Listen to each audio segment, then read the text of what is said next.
अस्सलाम वालेकुम students, I hope आप सब खैरियत से होंगे।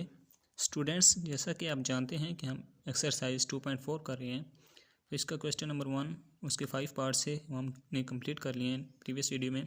क्वेश्चन नंबर 2 का फर्स्ट पार्ट मैंने आपको बता दिया था, आज हम सेकंड पार्ट करेंगे। तो बेसिकली हमने इस एक्सरसाइज 2.4 के क्वेश्चन नंबर 2 में क्या करना है, फाइंड करना है dy/dx। हमने बेसिकली ये चीज़ फाइंड करनी है, तो dy/dx हम फाइंड करेंगे। अगर हमें कोई ऐसी इक्वेशन गिवन हो जिसमें y मौजूद हो, यानी कि x भी मौजूद हो और y भी मौजूद हो, दोनों वेरिएबल मौजूद हों, और वो कहें कि dy/dx फाइंड करें, तो हम क्या करेंगे, हम ऐसी फंक्शन में लेट नहीं करेंगे। जैसे कि हम लेट करते थे ना, let function y is equal to कर देते थे फंक्शन को, तो इसमें हम लेट नहीं करेंगे, हम सिंपल डेरिवेटिव ले लेंगे। अगर कोई ऐसा फंक्शन आ जाए जिसमें हमारे पास सिर्फ x मौजूद हो और वो कहें कि dy/dx फाइंड करें, तो फिर हमें क्या करना है, हमने लेट कर लेना है y की इक्वल। जैसा कि मैंने फंक्शन लिखा है x² + y² is equal to 0। अब इसमें हमारे पास y आ गया है, तो इसमें हम लेट नहीं करेंगे, सही है, क्योंकि इसमें हमारे पास जब हम इसका डेरिवेटिव लेते हैं तो हमारे पास dy/dx ऑटोमेटिकली आ जाता है। लेकिन जब ये फंक्शन आता है ना x² + 2x, तो इसमें हमारे पास y नहीं है, तो इसमें हमें लेट करना पड़ता है, क्योंकि इसका डेरिवेटिव लेंगे तो हमारे पास dy/dx आ ही नहीं सकता सिर्फ इसका डेरिवेटिव लेने से, जब तक हम इसको y की इक्वल लेट ना कर लें। तो इसमें हम लेट करेंगे, फिर दोनों साइडों पर डेरिवेटिव लेके हम ये फाइंड कर लेते हैं। तो ये जो क्वेश्चन नंबर 2 है, इसमें हमारे पास x भी गिवन होता है और y भी गिवन होता है, तो हम इसमें लेट नहीं करेंगे, सिंपल डेरिवेटिव लेंगे। पार्ट नंबर 2 और 3 बिल्कुल सेम है, इसमें भी प्रोडक्ट रूल लगना है, इसमें भी प्रोडक्ट रूल लगना है। पार्ट नंबर 2 थोड़ा इजी है, 3 थोड़ा डिफिकल्ट है, इसलिए मैंने इसको सोल्व कर दिया है। आप इसको देखकर ऊपर वाले को सोल्व कर सकते हैं। अब मैंने आपको बताया, जब x और y दोनों फंक्शन गिवन हों किसी भी इक्वेशन में, तो हम क्या करेंगे, फर्स्ट स्टेप हमारा होगा take derivative on both side, यानी कि दोनों साइडों पे डेरिवेटिव ले लेना है। अब इधर हम डेरिवेटिव लेंगे, x का मैंने अलग ले लिया, 4 कांस्टेंट था बाहर आ गया, एक्स वाई का डेरिवेटिव अलग ले लिया, -5 कांस्टेंट था, डी वाई का डेरिवेटिव अलग ले लिया, इज इक्वल टू 0 का डेरिवेटिव 0 ही होते, तो मैंने 0 लिख दिया। अब x², यहाँ पे हमारे पास पावर रूल लगता है, पावर शुरू में आ जाएगी, x पावर में से 1 माइनस करेंगे तो 1 रह जाएगा, -4 कांस्टेंट इधर आ गया। अब ये देखें x/y, हमने पढ़ा था डेरिवेटिव u.v, जब भी दो वेरिएबल आपस में मल्टीप्लाई हो रहे हो तो ये हमारे पास कौन सा रूल बनता था, प्रोडक्ट रूल। प्रोडक्ट रूल में हम क्या करते थे, u as it is derivative of v plus v as it is derivative of u।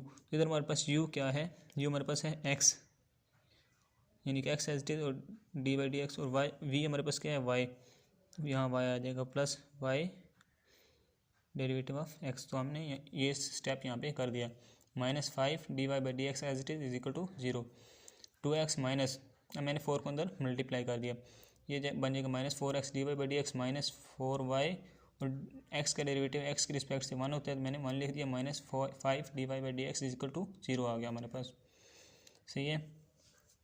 अब बेसिकली हमने जो फाइंड करना है वो करना है dy/dx फाइंड करना है, सही है। तो अब हम क्या करेंगे, यहाँ पे जो dy/dx वाली वैल्यूज़ हैं उनको मैं अलग कर लूँगा और बाकी वैल्यूज़ को अलग कर लूँगा। अब यहाँ पे था -4x dy/dx, तो मैं इसको इक्वेशन की तरह लाया, तो ये बन गया 4x dy/dx प्लस का, -5 dy/dx था, तो इधर इक्वेशन किस साइड पर आएगा, तो 5 dy/dx प्लस का बन जाएगा। बाकी हमारे पास क्या रह जाएगा, 2x -4y, वो इधर रह जाएगा। अब हमने फाइंड करना है dy/dx, तो हम इन दोनों वैल्यू में से dy/dx को कॉमन ले लेंगे, हमारे पास रह जाएगा 4x + 5। अब चूँकि हमने सिर्फ ये वाली वैल्यू फाइंड करनी है dy/dx की, तो ये जो मल्टीप्लाई हो रहा है इसको हम सेकंड दूसरी साइड पे ले जाएंगे, ये डिवाइड हो जाएगा, हमारे पास बन जाएगा dy/dx is equal to 2x - 4y over 4x + 5। ये हमारा गिवन सोल्यूशन है, ये हमारा आंसर है। नेक्स्ट पार्ट है हमारे पास 4 पार्ट देखने से बहुत डर लगता है, ये h आ गया बीच में, g आ गया, f आ गया, तो परेशान होने वाली कोई बात नहीं है, सिंपल सी बात है। 4x² + 2hxy + by² + 2gx + 2fy + c is equal to 0। तो सेम स्टेप जो इधर हमने किया था वो इधर करना है, take derivative on both side, इधर भी डेरिवेटिव इधर भी डेरिवेटिव। अब मैंने अलग डेरिवेटिव ले लिया, 4 कांस्टेंट था बाहर आ गया, x² का डेरिवेटिव प्लस, अब हमने फाइंड क्या करना है, dy/dx, यानी कि क्वेश्चन में y और x के अलावा जो भी वैल्यू होगी वो कांस्टेंट होगी, x और y के अलावा जो भी वैल्यू होगी वो कांस्टेंट काउंट होगी। तो इधर 2h हमारे पास कांस्टेंट है, तो ये बाहर आ जाएगा, x y का डेरिवेटिव लेंगे क्योंकि ये सिर्फ वेरिएबल है, प्लस बी कांस्टेंट है बाहर आ जाएगा, वाई स्क्वायर का डेरिवेटिव लेंगे प्लस 2g दोनों कांस्टेंट है, एक्स का डेरिवेटिव प्लस 2f ये दोनों कांस्टेंट है बाहर आ जाएंगे, और वाई का डेरिवेटिव प्लस सी कांस्टेंट है तो इसका डेरिवेटिव इज इक्वल टू 0।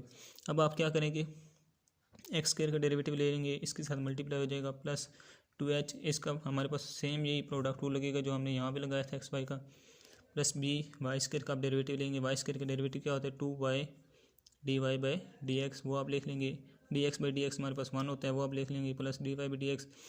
तो आप dy/dx वाली वैल्यूज़ को अलग कर लेंगे जैसे कि हमने यहाँ पे किया था, एक साइड पे dy/dx वाली वैल्यूज़ और दूसरी साइड पे सिंपल वैल्यूज़। तो हमने इधर dy/dx कॉमन लेके इनको ऐसे कर लिया था, तो सेम स्टेप इसमें भी आपने करने हैं। मैं कंप्लीट सोल्व इसलिए नहीं कर रहा क्योंकि वीडियो का मकसद सोल्यूशन आपको प्रोवाइड करना नहीं है, वीडियो का मकसद ये है कि आपको क्वेश्चन समझ आ जाए। तो जब तक आप खुद क्वेश्चन नहीं करेंगे तो आपको समझ नहीं आएगी। मेन बातें मैं आपको बता रहा हूँ। तो नेक्स्ट इजी स्टेप है, वही रिपीटेड स्टेप है जो हमने यहाँ किए हैं, तो आप खुद कर लेंगे। क्वेश्चन नंबर 5 है, पार्ट नंबर 5 है, x 1 + y square root plus y into 1 + x square root is equal to 0। अब 1 + y स्क्वायर रूट को मैं लिख सकता हूँ 1 + y पावर 1/2 प्लस वाई को प्लस वाई 1 + x पावर 1/2। ये पावर में मैं क्यों लिखता हूँ, क्योंकि मुझे पता है कि मेरे पास पावर रूल है x पावर n वाला, ये देखें ना पावर n बन रही होती है हमारे पास, तो पावर रूल हमारा हमने अप्लाई करना होता है, इसलिए मैं इसको पावर में लिख लेता हूँ। अब देखें सेम स्टेप जो हमने इधर किया था, take derivative on both side, derivative on both side कर लेंगे x। अब देखें हमारे पास ये देखें एक वेरिएबल और दो वेरिएबल, तो ये दो वेरिएबल आपस में मल्टीप्लाई हो रहे हैं, तो ये स्टेप हमारा यही रूल लगेगा, power rule, sorry product rule इसे कहते हैं, प्रोडक्ट रूल हमारे पास अप्लाई होगा यहाँ पे। प्रोडक्ट रूल क्या था, यहाँ पे u हमारे पास x है और v हमारे पास 1 + y है, u एज इट इज़ यानी कि x as it is derivative of v plus v as it is derivative of x यानी कि डेरिवेटिव ऑफ u, प्लस इधर भी ये देखें ये भी वेरिएबल है, तो इधर भी प्रोडक्ट रूल लगेगा, इधर भी यहाँ भी हमने अप्लाई कर दिया, first function as it is derivative of second plus second as it is derivative of first is equal to, इधर 0 का डेरिवेटिव 0 ही होता है, 0 आ गया। अब क्या करेंगे x ये मैंने लिख दिया, यहाँ पे पावर रूल अप्लाई होगा, पावर स्टार्ट में आ जाएगी 1 + 5, पावर में से 1 माइनस करेंगे तो बन जाएगा -1/2 dy/dx क्यों साथ आया, क्योंकि हम x के हिसाब से डेरिवेटिव कर रहे हैं, लेकिन अंदर y आ गया तो इसका डेरिवेटिव dy/dx साथ आएगा, प्लस 1 + y स्क्वायर आ गया, dx/dx 1 की इक्वल होता है 1 लिख दिया, प्लस ये y एज इट इज़ आ गया, यहाँ पे पावर रूल लग रहा है 1/2 पावर शुरू में आ गई, 1 + x पावर में से 1 माइनस करेंगे तो -1/2। अब इस अंदर वाले का डेरिवेटिव हमने लेना है, जैसे हमने इधर y का डेरिवेटिव y देखा ना dy/dx, तो अंदर वाले का डेरिवेटिव हमारे पास आता है dx/dx हमारे पास 1 की इक्वल है, तो मैंने यहाँ 1 लिख दिया, प्लस ये मैंने वैल्यू सेम लिख दी इज इक्वल टू। अब मैंने क्या किया, ये x ये /2 ये 1 + y की पावर -1/2 था, तो ये जब नीचे आएगी तो बन जाएगा 1 + y पावर +1/2 इसको मैं लिख सकता हूँ 1 + y स्क्वायर रूट, तो मैंने सिंपल यही कर दिया, इसको नीचे ले आकर 1 + y स्क्वायर रूट लिख दिया, dy/dx साथ आ गया, प्लस ये पॉजिटिव पावर थी तो इधर ही मैंने इसको स्क्वायर रूट दे दिया, प्लस y ये नेगेटिव पावर थी नीचे आके पॉजिटिव हो जाएगी, जैसे इधर हुई थी 1 + x है तो 1 + x square root plus 1 + x square root dy/dx is equal to 0। अब आप क्या करेंगे, आप वही सेम स्टेप जो हमने इधर किया था, dy/dx वैल्यूज़ को एक साइड पे कर लिया था इक्वेशन की, और दूसरी वैल्यूज़ को एक साइड पे कर लिया था। इधर हमारे पास ये dy/dx वाली वैल्यू है और ये दो वैल्यूज़ को हम अलहदा कर लेंगे, और ये दो वैल्यूज़ को हम अलहदा कर लेंगे, इस वैल्यू में से हम क्या करेंगे dy/dx कॉमन लेकर हम उसको सोल्व कर लेंगे, तो हमारे पास आंसर आ जाएगा। तो नेक्स्ट हमारे पास क्या है, नेक्स्ट हमारे पास है क्वेश्चन नंबर 2 का लास्ट और 6 पार्ट है, जो कि इसका लास्ट पार्ट है। तो इसमें क्या है, हमारे पास वैल्यूज़ गिवन है y × x² - 1 is equal to x × x² + 4। तो अब आप क्या करेंगे, फर्स्ट ऑफ ऑल हमने इसको पावर की शक्ल दे ली, जैसे मैंने बताया कि हम पावर रूल लगा सकते हैं, इसलिए हमने इसको पावर की शक्ल दे ली। फिर नेक्स्ट स्टेप हम क्या करेंगे, take derivative on both side, जो हम शुरू से करते आ रहे हैं, take derivative on both side, इसका डेरिवेटिव लेंगे। तो अब देखें ये भी हमारे पास वेरिएबल है, ये भी वेरिएबल है, आपस में मल्टीप्लाई हो रहे हैं, तो प्रोडक्ट रूल लगेगा।